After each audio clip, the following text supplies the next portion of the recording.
Kal Hala, Yahweh, Bahashem, Yahweh Shai, Brakate Howah, Brakate Howah Shai, Brakate Howah, Brakate Howah Shai, Brakate Howah, Brakate Howah Shai, the water, Abba, Abba, Karkadash.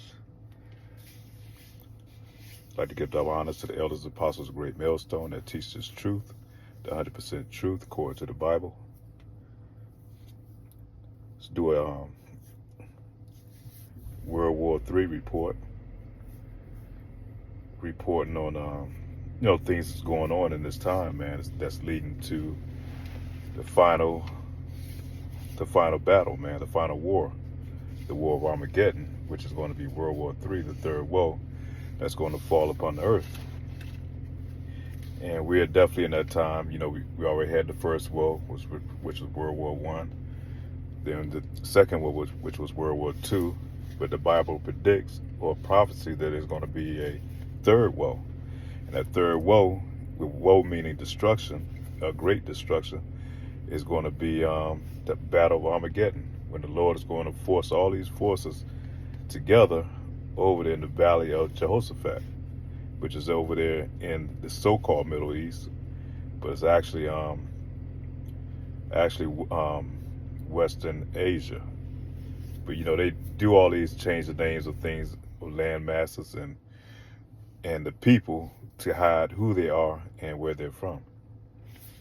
But we're definitely approaching that, man. You really don't get it through the mainstream media, but if you go to the alternative news sources, you're able to find out what's going on out here in the world. We know that China is definitely threatening to invade Taiwan, which they say that's definitely going to bring which is going to be a major war. We know what's going on with Russia and Ukraine, and then what's going over there in our homeland with the Ish people and their genocide that they're perpetuating against the Palestinians. But those are times that we in, man. Right now, all the nations are in uproar. As Bible tells you, it's a time for peace and it's a time for war. There's a time to not put your money in building plowshares, but put your money into building swords. And swords is representative of weapons of war. And a lot of these nations, they're building these new drones, these robotic killing devices. There's always chemical warfare, and there's other sources, of ways of bringing death that has fashioned. And one of the main weapons that the Lord has given him the ability to be able to do was to create the nuclear weapon, the nuclear bomb, which is going to be the bomb of all bombs, man. The Lord says it's going to be a burning of fire, man. And that's mainly in Babylon the Great, is where the great whore is going to be burnt and destroyed. But it's going to be a third woe, and like I said, that's going to be where all the nations are going to come together, and they're going to, instead of fighting each other, they're going to turn and they're going to try to fight the Lord when he comes and crack them skies. But it's going to be a change of leadership, change of ownership over the earth.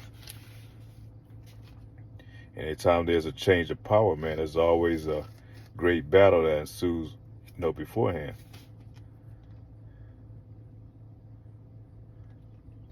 I'm going to go to the, if I can read it, kind of dark now. I was planning on reading this earlier.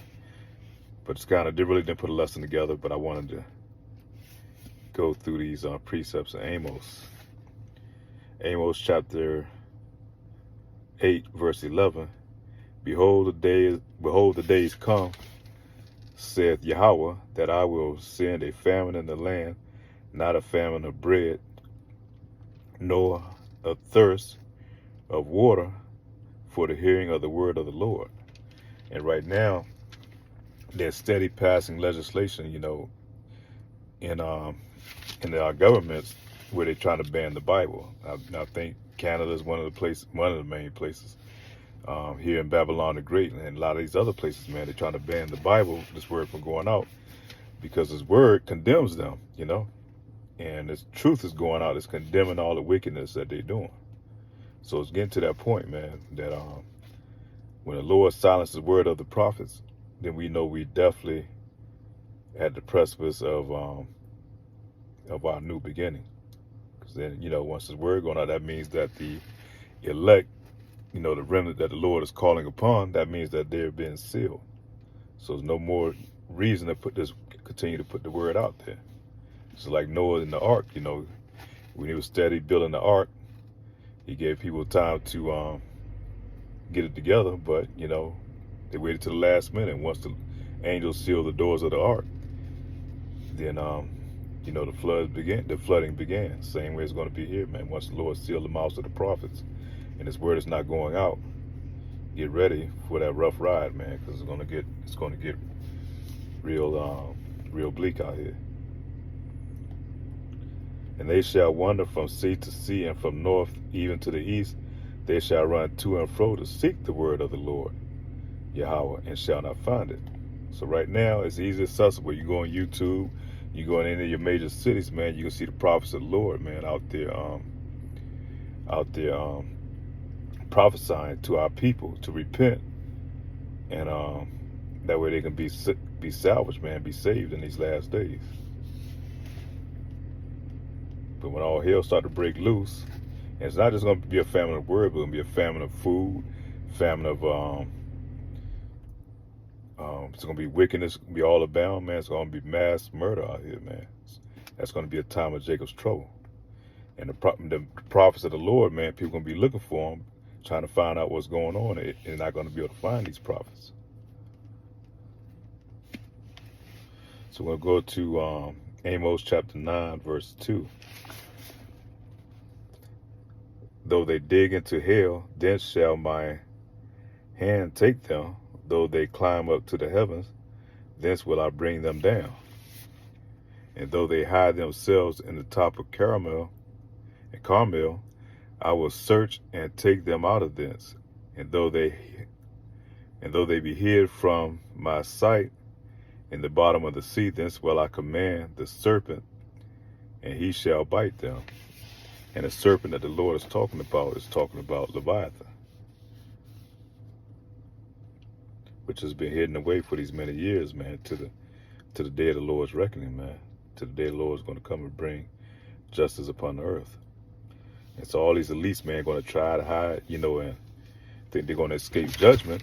But when the Lord comes back, he's going to dig them out of these places, man, these bunkers and these space stations and all these other places where they're going to try to hide, man. They're going to have to serve some hardcore captivity. It's going to be a trading of places.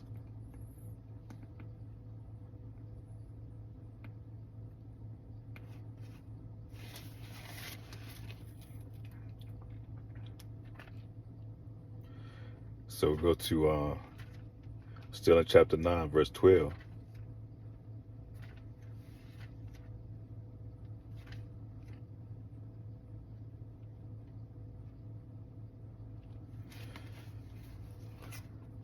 That they may possess the remnant of Edom and of all the heathen, which are called by my name, saith the Lord Yahweh, that doeth this. Behold, the days come, saith the Lord Yahweh, that the plowman shall overtake the reaper, and the reaper and the grapes, him that soweth seed. So the Lord is putting the spirit out there, man, and these other nations are going to go into captivity up under us. Let's go back over it again. That they may possess the remnant of Edom, what's left of Edom, we're going to possess them, man. They're going to be our slaves.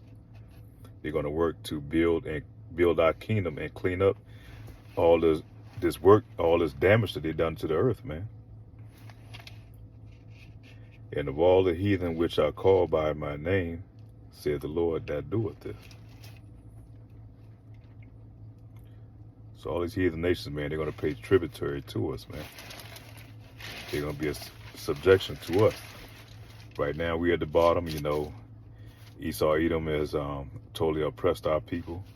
They brought all these other nations over here to lick our wounds. And no matter where our people are at, up under these heathens, man, because, we scattered through the four corners of the earth, our people has been downtrodden by these other nations, these other heathen nations. Even though our people may look like some of those other people of the other nations, they may look like Moab, or Edom, or the Hamites, but because our people are scattered throughout. It all goes through the seed line of the Father, man. You know, Jake, wherever Jake goes, you know, he's going to procreate with the women wherever he's at. You know, from that seed line, even though it may be bleached out the pigments, it's still going to, if it goes back to the descendants of Abraham, Isaac, and Jacob, the forefathers, then, you know, they're that seed.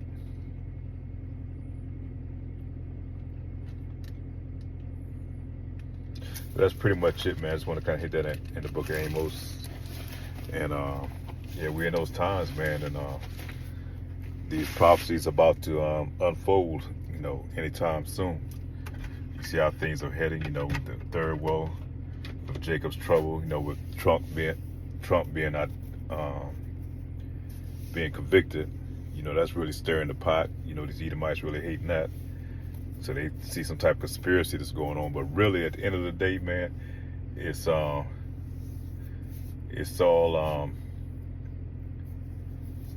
two versions of, you know, they both work for the same, man. Really, a lot of it is just political theater, you know.